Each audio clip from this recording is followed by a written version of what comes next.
Hello, Anima electrical. হ্যাঁ বলছি, আপনি কে বলছেন? হ্যাঁ, আমি বাপি বলছি। হ্যাঁ বলুন। বলি, মাস কতক আগে আমি একটা ফ্রিজ কিনেছিলাম, তো ওই ফ্রিজটা আমি ফেরত দিয়ে দিব ভাবছি। না, দুঃখিত স্যার, আমরা তো এইভাবে বিক্রিত জিনিসটা ফেরত নিতে পারি না। আপনার কি সমস্যা হচ্ছে বলুন? সমস্যা মানে? গজরটা কেনার পর থেকে সমস্যা আর সমস্যা। কেন, কি হয়েছে? তাইলে শুনুন, প্রথম থেকে আপনাকে বলি যেদিন ফ্রিজটা কিনে নিয়ে এলাম, হুম। তো বলি কি রাখবো কি রাখবো, তো আপনারা বলেছিলেন যা রাখবেন টাটকা তাজা থাকবে। তো সেদিন বুঝলেন গিন্নি গরম গরম মুড়ি ভেবেছিল, হুম। তো আমি ওই মুড়ির তিনটে ফ্রিজের মধ্যে রেখে দিলাম। তো সকালবেলায় বুঝলেন এমন মিয়াইছে যে মানুষের মুখে দিয়া তো দূরের কথা, কুকুরগুলো পর্যন্ত মুখে দেয় না একগা। আরে বাবা, আপনি মুড়ি রাখতে গেলেন কেন? অন্য কিছু খাবার জিনিস রাখতে পারলেন না? রেখেছিলাম, বিস্কুটের ডিব্বাটাও রেখেছিলাম। বিস্কুট গুলো আবার রাখতে গেলেন কেন? ওটা তো নিশ্চয়ই নরম হয়ে যাবে। আর নরম পাতলা পাতলা পায়খানার মতন এমন ল্যাটপেটা হয়ে গেছিল একগা। তবে ওটা কুকুরগুলো বেশ ফুর্তি করে চেটে পুটেই খাইছে।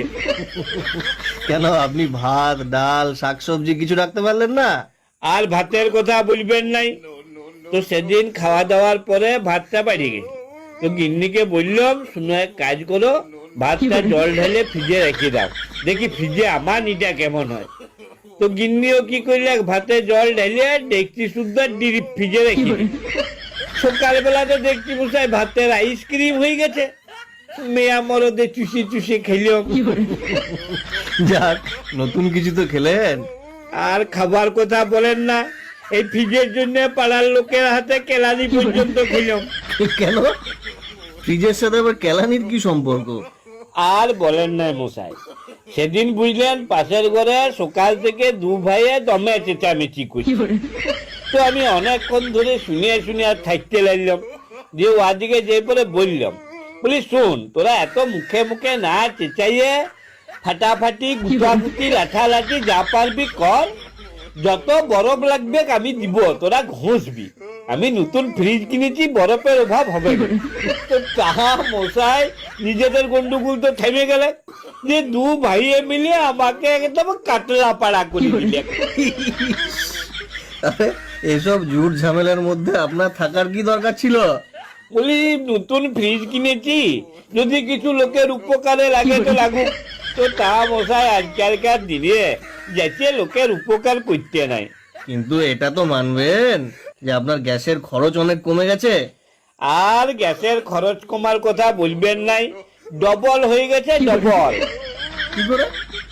এই যে আমার গিন্নি কি করে, কালকে রান্নাটা আজকে করে রাখে, বলে যে গরম গরম রাঁধবো আর খাবো কি, তাইলে ফ্রিজ কিনেছে কিসের জন্য?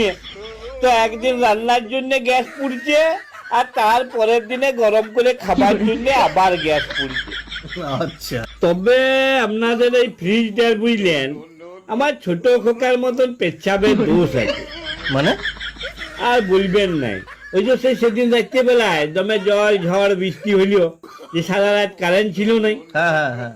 তো ভোরবেলায় আমার ঘুমটা ভেঙে গেলে, তো উঠে দেখছি মেজাটা জল সব সব করছে।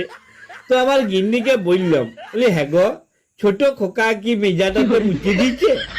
তো গিন্নি বললো, ছোট খোকা মেজাই মুছতে যাবে কেন, ও তো বিছানাতেই 3 বার মুছে দিচ্ছে। দিয়ে লাইটটা জ্বেলে দেখছি যে ফ্রিজের তোলা থেকে কলকল জল বেরোচ্ছে। সারা রাত ধরে বাবু মুছেছেন। না, আসলে ব্যাপারটা কি, কারেন্ট ছিল না তো তো ফ্রিজের বরফগুলো গলে জল হয়ে গেছে, সেই জলটা ওভারফ্লো হয়েছে।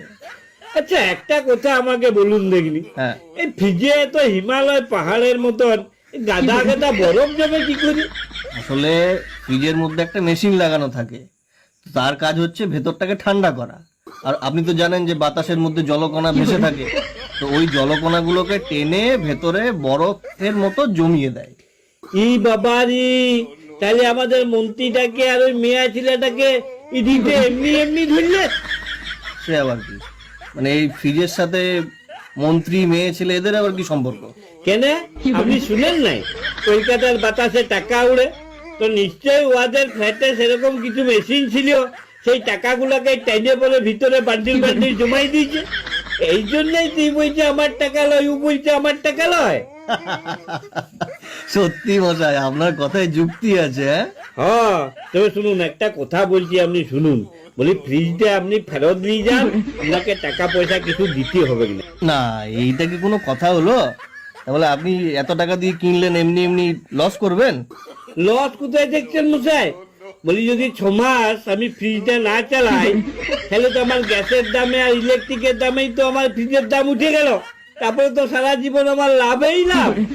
সে ঠিক আছে, কিন্তু ধরুন আমরা গাড়ি করে যাব, ওটাকে নিয়ে আসবো, একটা ক্যারিং খরচা আছে তো। কেডিং খরচটাও আমি দিব।